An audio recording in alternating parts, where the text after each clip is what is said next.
Okay, we have been through some trade theory. Then you watched a presentation from Milton Friedman. Very vocal, very sort of hardline on his views. And certainly a believer and driver of economic policy. And he worked for every Republican president from probably 1970 on, sort of helping guide economic policy and sort of pushing the idea of expanding the use of economic principles in trade, and the idea not just as the gains from trade, but he's also a big thinker on the idea of economic gains are a way to sort of generate diplomatic gains. Interesting person, certainly a leader in the field, and an interesting little talk as he went to a land-grant university, Kansas State, and basically talked about ag subsidies and ag economists making the case for price protection in agriculture, and sort of how he saw the lobbying system. And it's become sort of the model we look at. So we'll talk about that a little bit in this lecture as well. But trade protection, we've already discussed taxation. Trade protection in general is just like the tax models that you saw in your midterm or in the labs we did in the first part of the class. They're just taxes. The only difference is now you're thinking about the supply being one country, the demand being another country, and they agree to make the exchanges, but then one country or the other can impose a tax in there. They don't have to agree on the tax, and then the exchange has to resolve itself around that. So everything would be pretty much the same, the welfare effects. The only real difference is it's no longer completely irrelevant who is making the tax, the charge of the tax. So when we said there was a gas tax in Indiana, it doesn't really matter if the law says the consumer pays it or the producer pays it. The tax is going to be shared. The burden of that tax is going to be shared. And we saw that result, and we saw it depended on the elasticities. And of course, that result, though, the fact that it doesn't matter depends on the fact that the tax is going to get collected in the domestic economy, and then ideally, right, in economics, the economics of that is that it goes back, that tax money that's collected gets spent on public goods, and those public goods could be used to benefit both consumers and producers. And so while the transaction becomes inefficient and there are losses and there's dead weight loss, the money isn't just disappearing. There's still there's still the potential for some part of that tax revenue to make good on its draw. Not so when you're talking about two countries, because there's nothing in if China imposes an import tariff on things we send there, they collect the revenue. There's no reason to believe that we're going to get any benefits out of public good or public investment in China. Maybe some. Maybe they improve their ports and it's lower cost to export there. Maybe some, but there's no reason to believe it's completely irrelevant. So that's probably the one thing we'd have to account for to think about this differently, but it's not a big enough factor for us to sort of spend time on trade protection and think about how we model a tariff, because you've seen a tax and it's the same sort of net result. The elasticities are going to control what happens. Of course, tariffs are prevalent, but there are many other sort of interventions that happen in trade and in agricultural trade. Quotas are a big one. So you rather than saying, let's impose a tariff, you just look at what domestic production is, look at what the total sort of production you would like or total supply you would like to be in the country, and you just manage that quantity and say, here's the quota. Once this much comes across the border, we stop accepting imports of this. And you can do the same thing on exports. We want to maintain production at a certain level. We'll only allow so much to leave the country. So that's quota, just means a quantity restriction. Bans, embargoes, those kind of things. Prohibition on import and export of certain goods. Typically they're focused on certain places. But in this case, you're going to read a couple of things at the end of this module.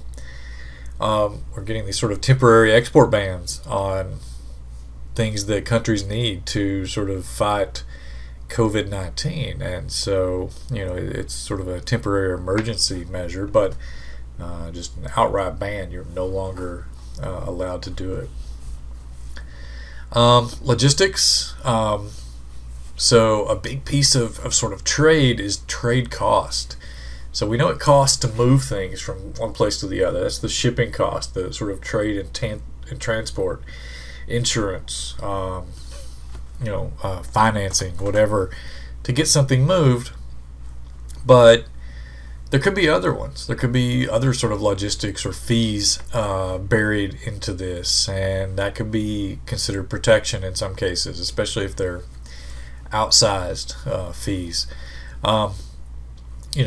We haven't talked much about international policy and the sort of Paris climate agreement that the U.S. pulled out of a few years ago.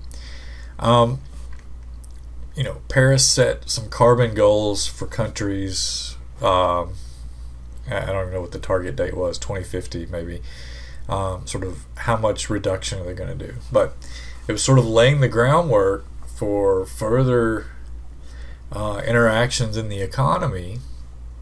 And you could certainly be in the case where the United States, being outside of the Paris Agreement, starts to face carbon fees if they don't, a carbon tax for exports some places, especially if it's in the transport, if it's in their transport mechanisms.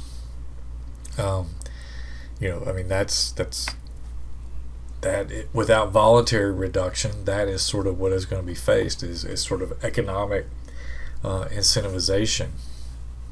Who knows? But we talked, I think, in the module 2 about the idea of sort of property rights and who has the right to this, and trading permits, and so certainly that is one option on sort of carbon allowances, those kind of things. Licensing measures, especially if they're not applied uniformly, allowing certain flagged ships into certain places and other flags not, or having limits on which ones are there and charging extra license fees for some would be a form of protection that happens in trade that isn't just a pure tariff or quota. Inspection and monitoring and delays and those kind of things are all cost runs that can be there, and may a country may say we're going to increase inspection times, but they may be really just trying to slow the import rate down from someplace, right? So these are typically frowned upon. They're sort of hidden protection, but trade economists have gotten pretty good at trying to identify these. They call them non-tariff measures or non-tariff barriers, ways that governments try to sort of control trade outside of just saying we're going to raise tariffs. Another one that's important in agriculture is something called sanitary and phytosanitary measures. So the idea that they're the health and well-being of a country is an objective that may limit certain trade arrangements, and so they may have outright bans on certain products, inspecting for GMO material, and so and so these sanitary, it's called SPS, sanitary phytosanitary measures, give government some leeway and to sort of restrict trade, but they are supposed to have a sort of scientific basis for any restrictions they impose. And of course, this is a place where agriculture and trade between the U.S. and the EU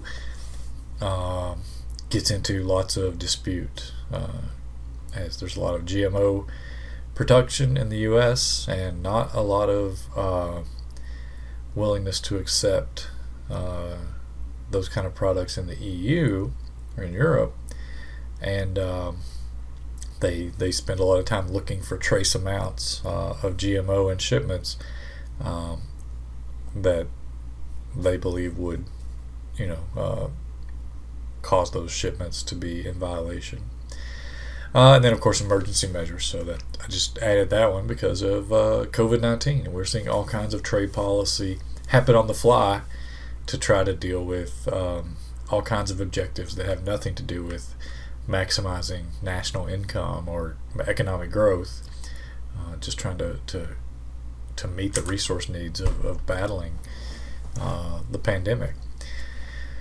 So just to move on, so why do we see the persistence? Okay, if economists all agree that free trade, or that more free trade or freer trade or less restrictions are better than more, and logically it makes sense, then why do we see these things? Well, as Friedman mentioned, and it's would show up in any economics text, there's a sort of a political economy solution. The benefits of increased trade accrue to increased trade or increased free trade show up as small increments to a large diffuse group, and the costs of increased trade get focused on relatively few people, maybe even industry stakeholders. And so the example from agriculture is sugar trade.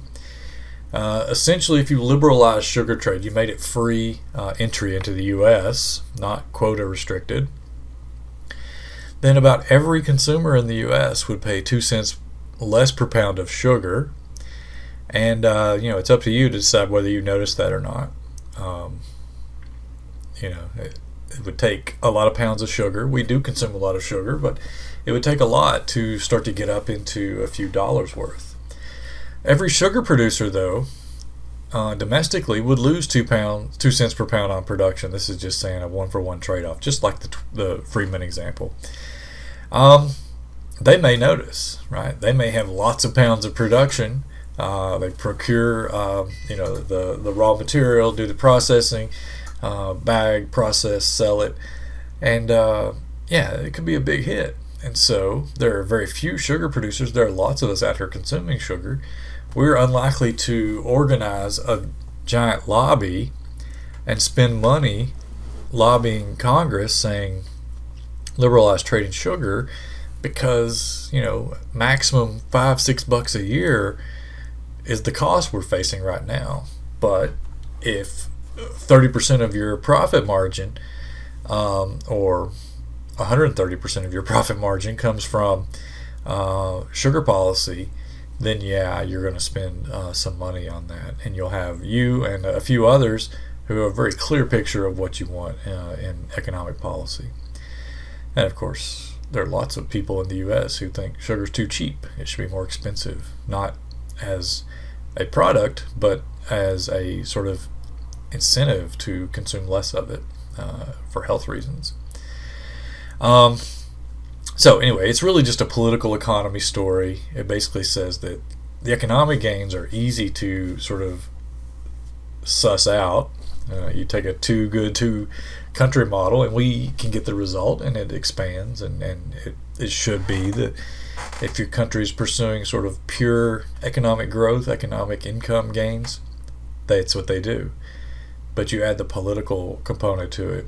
Who can effectively organize and argue and even influence a set of policymakers towards inefficiency, because they have outsized gains from that inefficiency, and if they can, that's what you get. So political economy is basically a utility function where it's not just income, but something maybe like political capital. It's very hard for all the consumers to organize and expensive.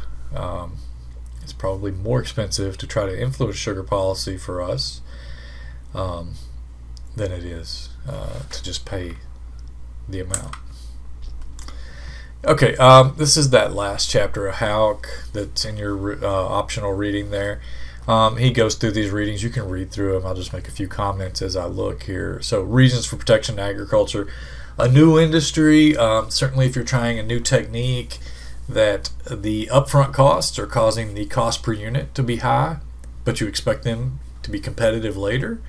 You install protection. Lots of developing economies are allowed pretty wide latitude in instituting protection, especially if they're shifting from something like oil as sort of the income export basis of the country and trying to expand their agricultural industry. They're allowed to impose tariffs on the things that they think they'll be good at. Tree crops and coffee production in tropical latitudes, for instance, are allowed to impose quite a few tariffs to keep established countries from just running them out of the market. Protecting national security. You may remember, if you've been watching the trade war for a few years, the original tariffs in the U.S. placed on aluminum and steel were authorized under a national security waiver. So the U.S. basically said that they have a national security interest in protecting domestic industry there, and impose those. I don't think a lot of people, or even the administration that was imposing the tariffs, had a good argument for it, or really cared to have a good argument. They just wanted to protect those industries, and they thought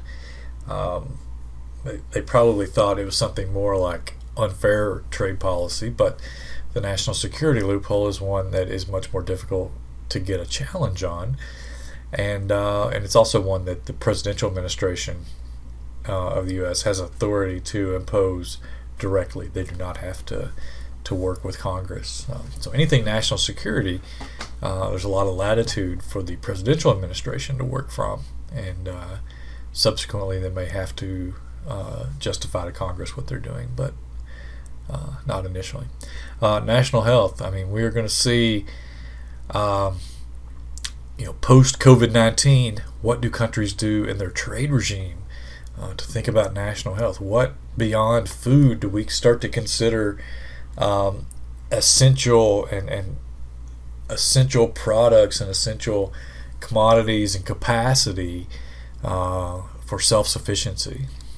Because we've seen here, pandemic, doesn't matter if there was an abundance of things. The pandemic spreads along with goods. The movement of goods jeopardizes the spread of the pandemic, and so the idea that transport would be there and would be unrestricted and not have a cost to it, a health cost to it, could be something we see play out. It'll be fun or not fun, but interesting, and the economics of that are going to be sort of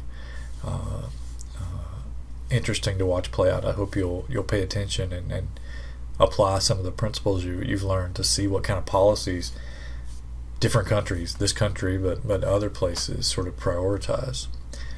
And then, of course, unfair foreign trade. So someone else decides they want to protect something that they can't justify, and you counter that. And that's largely where China was allowed. So the U.S. Had an opportunity to make a national security case on several of their products, the aluminum and steel. They sort of declined to do anything other than say they could legally do it, and that opened the door. Once you don't want to go to an appellate body, that opens the door for retaliatory tariffs targeted on sensitive products, and that's where we get the soybean tariffs from China. Protection in agriculture is somewhat unique. Almost all of the tariff protection we have is to try to protect domestic production, but not just the production, but also the programs we have. So if we're one of the complications or the sort of hidden costs of price support policy in the U.S.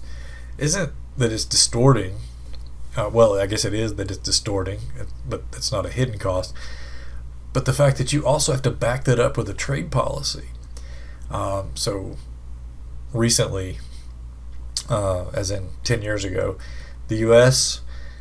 was maintaining subsidies for ethanol production, corn ethanol production in the United States. And that meant there was a high domestic price, and it could be undercut by cheaper producers. And so we had to impose tariffs, protection, border protection on Brazilian cane production, sugar cane produced ethanol and corn produced ethanol as well, to maintain the domestic programs, to keep them from getting too expensive. And so just like grain subsidies, if we're going to maintain a corn supported price, if you account for everything, something like maybe say the target is $3 per bushel to cover the costs.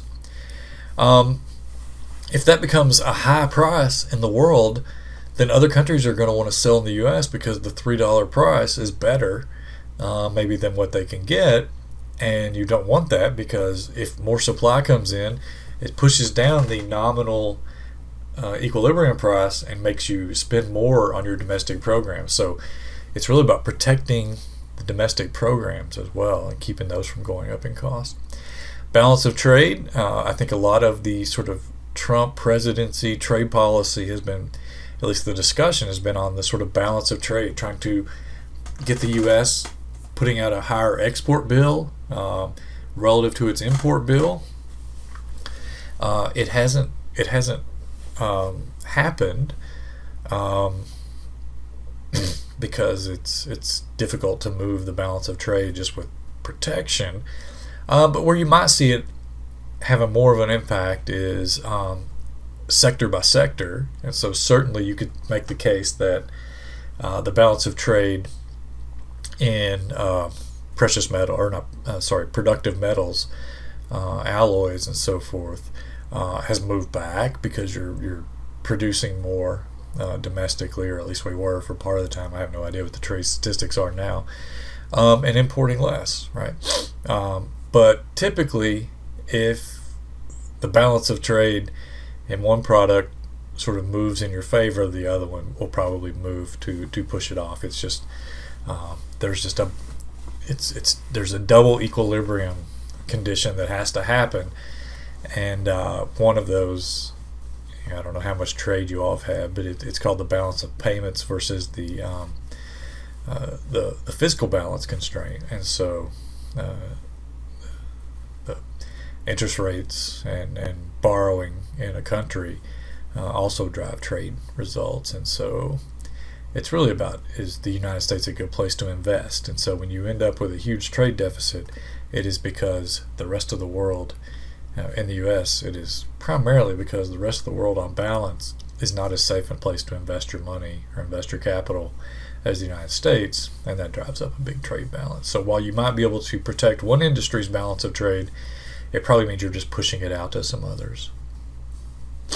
Improving the international terms of trade. This is different than the balance of trade. The terms of trade are, what is the price of our exports versus another country? And so this is the example Friedman gave on floating the exchange rate. So if you let the exchange rate float, it defines your terms of trade. What are the costs of produce goods in my country versus some other country?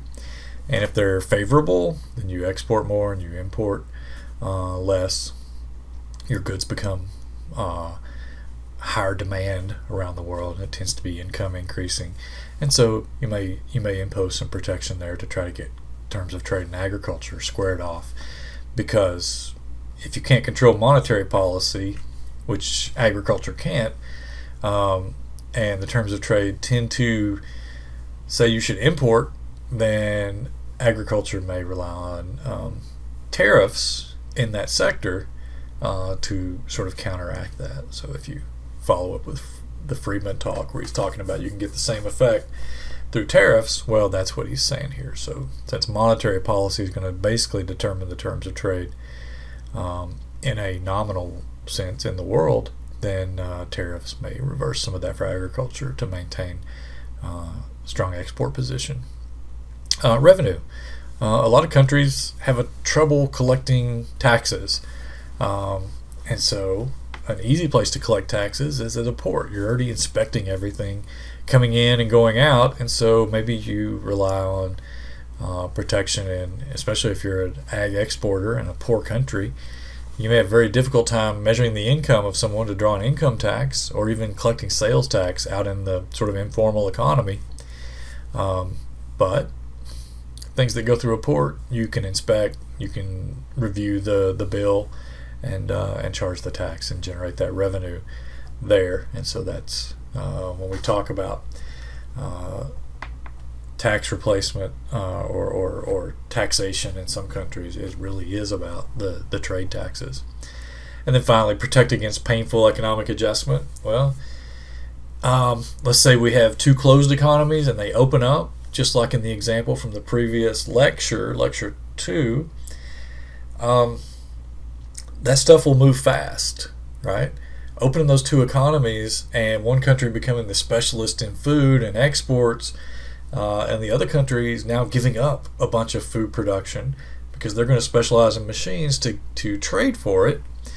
Well, the people that were agricultural producers that aren't going to get to be, and the people that were machine producers are going to feel the pain of that adjustment the most.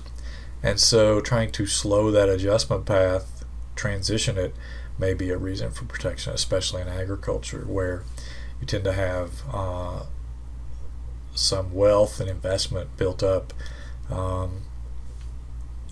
tied up into the resource base, and its alternative use may be slow to arrive. And then, of course, skill to move out of agriculture and into whatever the alternative next best industry is for your labor or your capital or your skill or your management, may also require some adjustment. So sort of slowing what could be quick and painful and costly adjustment is another reason. With that, I think you can read if you want to get more about how, Jim Howe wrote that chapter, famous ag economist, and not just famous, but well known for being a very good communicator. I love that book. I love those chapters. I'm not requiring you to read them because I'm going to talk through everything. But if you just want a little more formal and line by line understanding of this, that's a great read. And I would suggest that. I think it's the 3rd chapter. So there's a PDF of the recommended reading or the optional reading. There's 2 chapters in there. The second one talks about sort of the role of agriculture and why it sort of continues to deal with protection. With that, we got, I think, one more lecture for part 4 or part 3, but whatever, one more lecture, and that'll be it. And we'll move on to that one now.